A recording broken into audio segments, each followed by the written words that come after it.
Hello guys, welcome kayo sa ating Sam Crypto Trading Academy. Ang gagawin natin ay magti-trade tayo ng Ethereum. So, open natin ang ating Gate.io. Okay. Pagkatapos ay kung home, nandyan kayo sa home.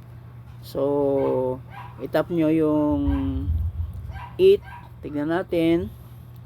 So, makita natin ay pumalo na yung 8 guys, and then kung makikita ninyo ay yung ating nasa taas na sila, no? Yung ating meridian at yung ating moving average is nasa taas na yung price, kaya maganda na mag-entry tayo dyan guys. Okay, so kung mag-add tayo ng isang indicator, yung MACD. So, itap nyo lang pag nandito kayo sa mobile ninyo. So, itap nyo lang yung indicator. Then, i-search nyo yung MACD. Ayan. So, itap nyo yung MACD. Ito. Tap natin yan. Okay. So, meron na siya. Kung makikita natin yung MACD is halos paakyat din siya guys. So nasa 4 hour tayo, no? So kung napakaganda ngayon, kung gusto pa natin na makita na tignan natin sa 1 day. Tap natin, then piliin natin yung 1 day, scroll nyo lang. Okay, so ito yung 1 day nya guys. So yung MACD is makikita nyo talaga na halos pa cross na. Yun yung gusto natin, na magko-cross over. Ibig sabihin ay talagang malakas yung momentum.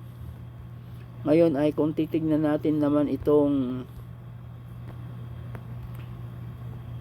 ating so nasa pa tayo, futures, para itap nyo lang ito, araw na yan para pumunta kayo sa spot.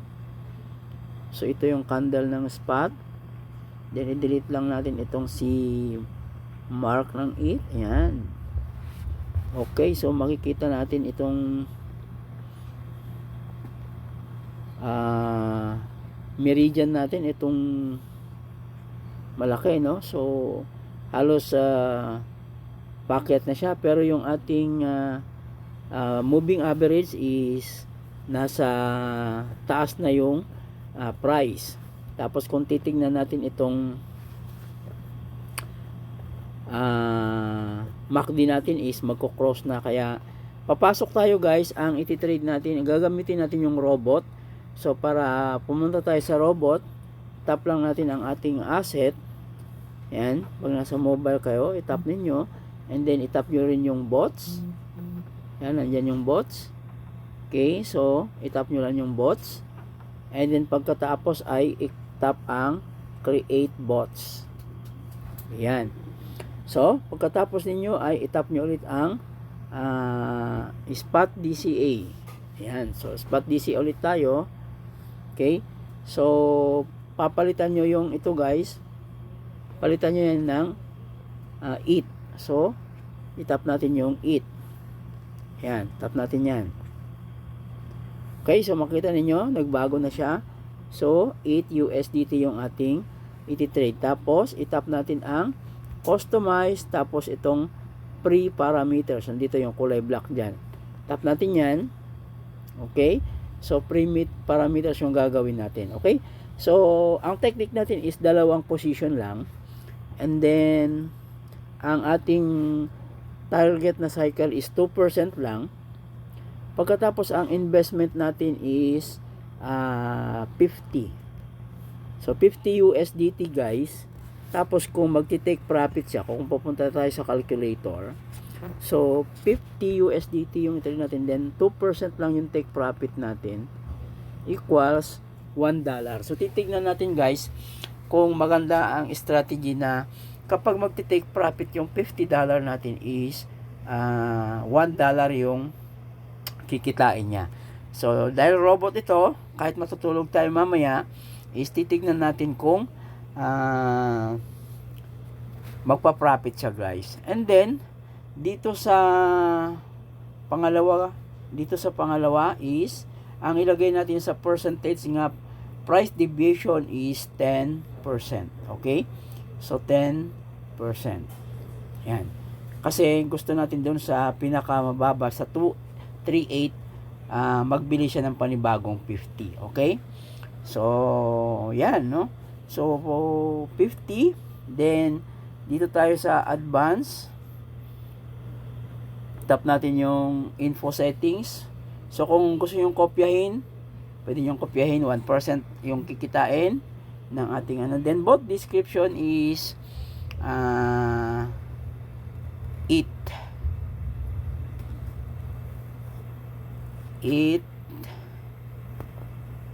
spot DCA. Pero ito na eh. Ano na lang, 50 ang first buy, and then 50 second buy. Tapos 2% TP. Okay, so ganun lang, no? Then itap nyo na kagad yung confirm. And then create. Okay? Tap nyo na yung create sa baba. Okay, so meron pa naman tayong available na 450. So 50 bawasan ng 100, 350 pa. Makikita yung available natin. Ito, available is 451. Okay, so tap natin yung create. Kung makita nyo na invalid input, is papalit natin yung info settings. No? So, info settings natin is description. Ano natin ang description? Wag mo muna natin lagyan. Confirm, wala muna. And then, itap natin yung create. Ayun. So, created successfully. Okay, so view details. Ayan. So, bumili na yung ating robot. Sa initial buy is 497. Okay, and then magti-take profit siya sa 4 almost 4. So tignan natin kung 2%, kung babalikan natin yung ating it spot, then tap natin yung it, then yung candle. Para makita natin, tap natin yung candle. Tap natin yan. Okay. So, ito. Titignan natin kung nasa perpetual siya. Makikita nyo kasi kung perpetual eh. Percentage, no? Kaya itap nyo yung arrow na ito. Para pumunta siya sa spot. So, ito yung chart ng spot. Okay. So, hopefully, maganda yung bias natin kasi nakita natin yung ating pagtitrade. And then, kung susukatin natin sa 2% from yung price, ito, and then 2%, 2%, yan, no? So, nasa, wait. Yan, okay. 43 something.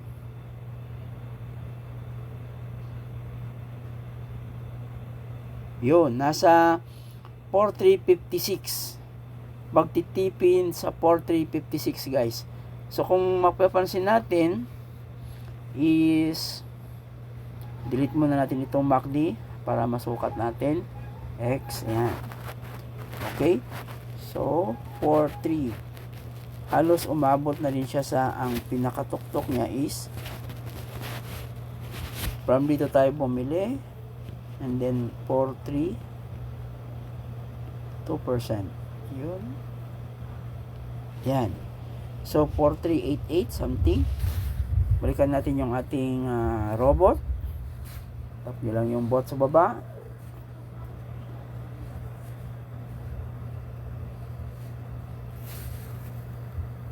Ayaw niya. Balik lang tayo dito. Then tap natin yung asset. Tsaka bot. Then tap natin yung my bot, no? Kung magti-take profit siya sa 4.4. 4.4 pala guys yung pinaka-take profit niya. Ngayon, kapag bababa siya sa 3.8, 10%, bibili siya guys ng panibagong 50. Okay? Bakit ganon? Kasi Ganun yung nilagay natin. Kasi kung titignan natin yung chart niya ulit, balikan natin yung chart. Saan yung 3.8? Okay? Kung titignan natin yung 3.8. 3.8. Okay? So, ito. 3.8. X natin yan.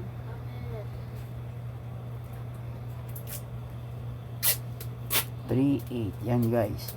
Ito, dito tayo nag-base. 3.8, dito tayo nag-base kapag kabalikan niya itong ating immediate support. Okay? So, dyan tayo kumuha ng ating bias na bibili tayo ng panibagong $50 kapag ka bumagsak siya dyan sa 3.8 na price. Something basta dyan sa part na yan guys is bibili ulit siya ng $50 yung bot natin. So kung kunyari nagamit niya yung $100, so kung $100 times 2%, $2 na. Okay? So makikita natin sa bot natin kung meron siyang record. So meron tayong dalawang trading sa ating dito sa ating Gate.io. So meron tayong BTC. Okay, yan yung tag to 25 per trades niya, pero ang ginawa natin na strategy dito sa IT is $50 pero dalawang beses lang siyang bibili. Dito sa BTC is nag-take profit na. Kung makikita nyo guys, yes, meron na siyang take profit. Okay? So, nakapag-take profit na siya guys, and then bumili siya ulit. Kailan yung kanyang take profit lang? Tingnan natin. Medyo may na yung internet ko. Sana mag-load siya. Hindi niya makita daw. Oh, bakit ganun nangyari? Hindi niya mabasa guys. Fully filled. Pero 3% yung ating guys. Bakit hindi siya nag-reflect ng maayos? Sana naman mag-reflect ng maayos. Bakit negative 2? Ayan. So titignan natin baka na may error lang ito guys, kasi take profit lang niya. Kailan ba? 10:10, alas 8 lang guys. Oh, yung kanyang record is 10:1, 20 hours, so 8 PM yan. Pero yung kanyang return hindi natin maintindihan. Itatanong natin mamaya bakit negative 2. Samantalang dapat 25 ang amount is 25 times ang take profit. Ito yung order natin, 25 USDT. Tapos kung pindutin natin yung take profit natin is $3 ay 3%. So kung 25 almost nasa ano ba yan, kung 25 times 3% guys, nasa 0.75. Mamaya itatanong natin sa help center kung ano ang nangyari dyan. So, ang tabayanan ninyo guys, dalawa na yung trade natin dito sa ating Gate.io natin ng Sam Crypto Trading Academy. So, hopefully matuto kayo dito sa pag-start ng pagko-content ko dito sa crypto, at i-update kayo kung ano yung mga effective na paraan ng pagtitrade guys. So nakita natin effective naman itong BTC, pero bakit ganun ang nangyari guys? Okay, so search ko yan at i-update ko kayo. So yan yung update natin. Salamat sa panonood, at kung umabot ka hanggang sa puntong ito, kung bago ka pa lang, pakisuyo na paki-like at subscribe, at mag-comment ka kung ano yung mga gusto mo na mapag-aralan dito sa pagtitrade dito sa crypto. Maraming salamat at bye-bye!